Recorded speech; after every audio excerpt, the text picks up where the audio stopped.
देखिए कितनी अभिषेक, इसके बाद तुरंत आ रहा हूं आपके पास। बीजेपी के प्रवक्ता कह रहे कर्ज लेना कोई बड़ी बात नहीं है। हाँ। तो मैं तो कह रहा हूं कोई बड़ी बात नहीं तो और कर्ज ले लो भैया, देश को कर्ज में डुबो दो। इनकी हालत तो है, कहते हैं ना, आपने सुना है ना कि तुम्हारी किताबों में गांव का रंग, एक मिनट सर, टोके मत। हाँ। या फाइलों के, तुम्हारी फाइलों में गांव का रंग जिसका पैसा ना हो उसके अनुपात में कर्ज लेना गलत बात नहीं है। अरे सुन लो भाई, सुन लीजिए, अच्छा सुन लीजिए, अनुराग जी कंप्लीट करिए। हाँ, आप बोल लो या हम बोल लें? तो मेरी बात को सही समझिए, तुम्हारी फाइलों में गांव का रंग गुलाबी है, या तो आंकड़े झूठे हैं या दावे किताबी है। तो ये झूठ सच के दावे, कभी आप गरीब घर में गए हो, कभी गांव में गए हो, किसी गरीब के घर में देखा है कि किस तरह से गरीब परेशान है? किसान के रुपए से घट के पर डे 27 रुपए हो गई है। कभी आपने जानने की कोशिश की है? आप कह रहे हो संपन्न हो रहा है, किसान को एमएसपी नहीं मिल रही है, उसकी लागत का दाम नहीं मिल रहा है उसको। कभी गांव जाओ, देखो तो सही, एक वक्त का खाना बड़ी मुश्किल मैं यही तो कहना चाहता हूं आज समेट पा रहे हैं। बच्चा आज भी रोज बेरोजगार है। अनुराग जी, मैं यही पूछना चाहता हूं आज, दुष्यंत जी को भी चर्चा में ले आता हूं, क्योंकि आपने कहा कि क्या ये आंकड़े किताबी हैं। अब किताबी आंकड़े जमीन पर क्या वाकई? दुष्यंत जी, मैं इसलिए आपके पास आ रहा हूं, मैं आ रहा हूं। अनुराग जी सुनिए तो सही। अनुराग जी, बड़ी देर से दुष्यंत जी वेट कर रहे हैं, तुरंत आऊंगा आपके पास में। आपकी शेरो शायरी सुनी मैं। झगड़ा नहीं करेगा उसके, आप बोलने नहीं दोगे? नहीं, झगड़ा तो कुछ कर ही नहीं रहा है, कोई नहीं कर रहा है अनुराग जी। मैं एक मिनट सर, मैं प्लीज आप रुकिए, मेरी बात सुनिए, मैं आपके पास आऊंगा, लेकिन पहले दुष्यंत जी बोल रहे हैं, बड़ी देर से वेट कर रहे हैं। पहले कंप्लीट करने दीजिए। अनुराग जी हमारे बड़े भाई हैं, आदरणीय हैं, सम्मानित हैं। ये आज बड़ी बात कह दी आपने, बड़े भाई मतलब क्या 75-76 सीट दे रहे हैं वो?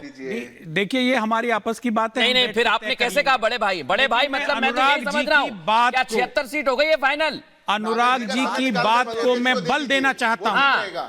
अनुराग भदौरिया जी ने बहुत बड़ा मुद्दा उठाया है, देश के युवाओं के भविष्य का मुद्दा उठाया है।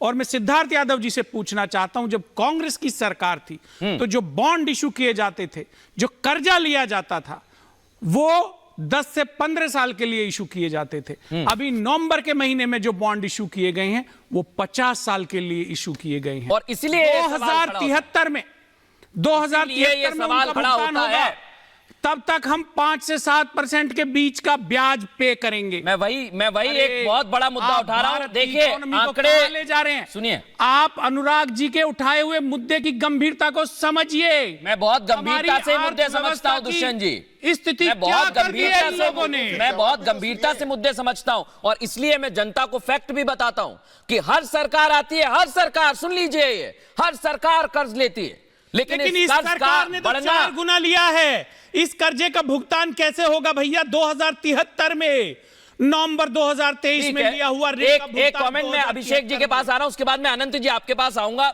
और बड़े विस्तार से आपको समय देकर समझूंगा। दर्शकों को भी आप समझाइएगा ये आंकड़ों की बाजीगरी में कैसे उलझती है आम जनता हमारी। पहले अभिषेक जी आपके पास आ रहा हूं, ये आंकड़ों की बाजीगरी जरूर की जाती है, लेकिन क्या बिहार के लोग सिर्फ इसी बाजीगरी के लिए हैं?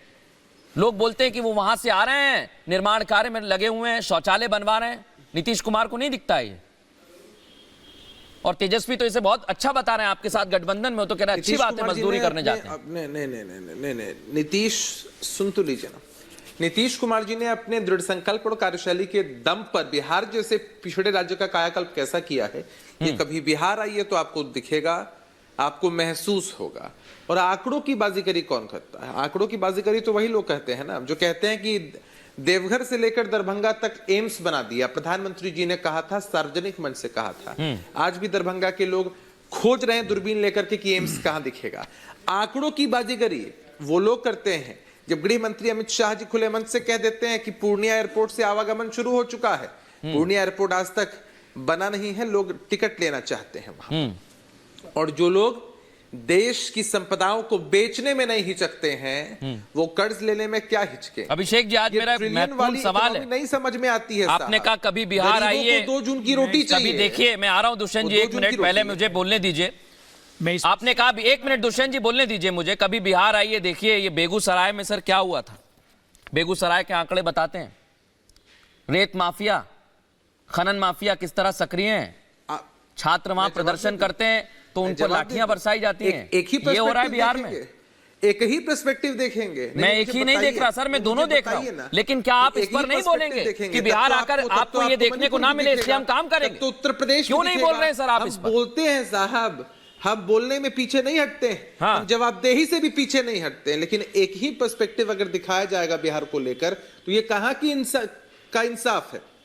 बताइए कि मणिपुर में क्या दिखता है आपको, उत्तर प्रदेश में घटनाएं क्या दिखती है आपके सामने, मीडिया के सामने ही कनपट्टी पर सटाकर गोली मारती जाती है। देखिए, हम जवाबदेही से पीछे हटने की बात कभी नहीं करते हैं। आपराधिक घटनाएं कहीं भी घटती हो दुर्भाग्यपूर्ण है, और जवाबदेही सरकार प्रशासन ले जवाबदेही होनी चाहिए।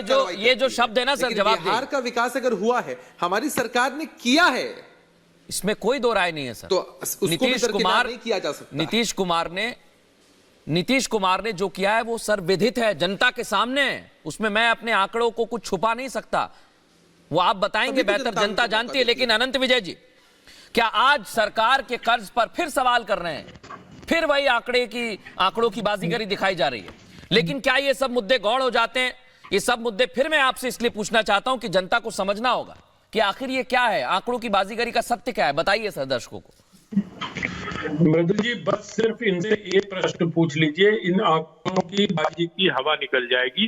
जो लोग ये कह रहे हैं कि 52 में इतना कर्ज था और अब इतना हो गया, तो इनसे जरा ये पूछा जाना चाहिए कि 52 में जीडीपी का आकार कितना था और इस वक्त जीडीपी का आकार कितना है। इस आंकड़े की बाजीगरी में सिर्फ जीडीपी के आकार से ही पता चल जाएगा आपको, इसलिए ये निरर्थक बहस है। और दूसरी एक और बात आपको बताता हूं कि अभी कुछ दिनों पहले प्रदीप गुप्ता, जो एक्सेस माई इंडिया के हैं और जिनकी भविष्यवाणियां चुनाव को लेकर सही होती हैं, उन्होंने अपनी किताब में बहुत विस्तार से इस बात पर चर्चा की है कि जीडीपी, आंकड़े, इन सब चीजों से आम जनता को कोई फर्क नहीं पड़ता है। मैं भी ये मानता हूं कि जीडीपी और आंकड़ों से अगर कोई पड़ता असर, तो इन 3 राज्यों के चुनाव में भारतीय जनता पार्टी को इस प्रकार से विजय नहीं मिलती। इन लोगों ने सारी चीजें कर ली, लेकिन ये बातें छोटा सा विरोधाभास है सर, मैं इसका जिक्र इसलिए करना चाहूंगा। एक मिनट मृदुल जी, आप कंप्लीट करें, आराम से कंप्लीट करें सर। मैं सिर्फ ये कह रहा हूं कि अगर आंकड़ों की बात होती तो ये लोग जो बातें करते हैं उसका कोई वैकल्पिक व्यवस्था नहीं देते हैं। अभी बहुत सारे लोग किसानों की बातें कर रहे थे, अभी बहुत सारे लोग गरीबों की बातें कर रहे थे। मैं सिर्फ इतना इनसे पूछना चाहता हूं कि अगर बीजेपी इन चीजों को ठीक नहीं कर रही है तो आपके पास विकल्प क्या है, आपका रोड मैप क्या है, आपका विजन क्या है? बेरोजगारी को खत्म करने का आपका विजन क्या है? कैसे खत्म करेंगे बेरोजगारी को? कैसे खत्म करेंगे गरीबी को? क्या गरीबी रेखा की उसको डाउन करके गरीबों? अनुराग भदौरिया जवाब देना चाह रहे हैं। इस देश ने आज से नहीं, इंदिरा जी के जमाने से गरीबी हटाओ का नारा सुना, और ये नारे बड़े चलते रहे सर इस देश में। लेकिन आज तक ये कहता हूं कि जनता को वोट देने पर उनके जीवन स्तर बहुत बड़ा मुद्दा होता है, और इसीलिए हम कहते हैं ये पब्लिक है, ये सब जानती है। अनंत जी, हम कहते भी हैं। अनुराग जी कुछ कहना चाह रहे हैं आपकी बात पर? अनुराग जी छोटा रखिएगा, इसके बाद संजय जी आपके पास आ रहा हूं। देखिए आनंद जी को बताना चाहता हूं, इसका रोड मैप है। आप उत्तर प्रदेश में या किसी प्रदेश में जाके 5 लाख करोड़ का इन्वेस्टमेंट का आप जो प्रोपेगेंडा गाते हैं, क्या दिखाई पड़ता है कहीं जमीन पे? अगर यही 5 लाख करोड़ रुपया जमीन पे दिखाई पड़ने लग जाए, सच में इन्वेस्ट हो जाए, तो लोगों को रोजगार भी मिल जाएगा, लोग पैरों पे भी खड़े हो जाएंगे। तो इसलिए मैंने कहा कि आंकड़े झूठे हैं या दावे किताबी हैं, कम से कम वो दिखाओ तो सही। 5 लाख करोड़ 10 लाख करोड़ इन्वेस्टमेंट करने की बात करते रहते हैं, इन्वेस्टमेंट समिट होती है, करोड़ रुपया खर्च हो जाते हैं, लेकिन लाखों करोड़ रुपए जो आते हैं इन्वेस्टमेंट के लिए कहां चले जाते हैं? हमें तो दिखाई नहीं पड़ा आज तक। कहीं दिखाई दीजिए कोई इंडस्ट्री उत्तर प्रदेश के अंदर में।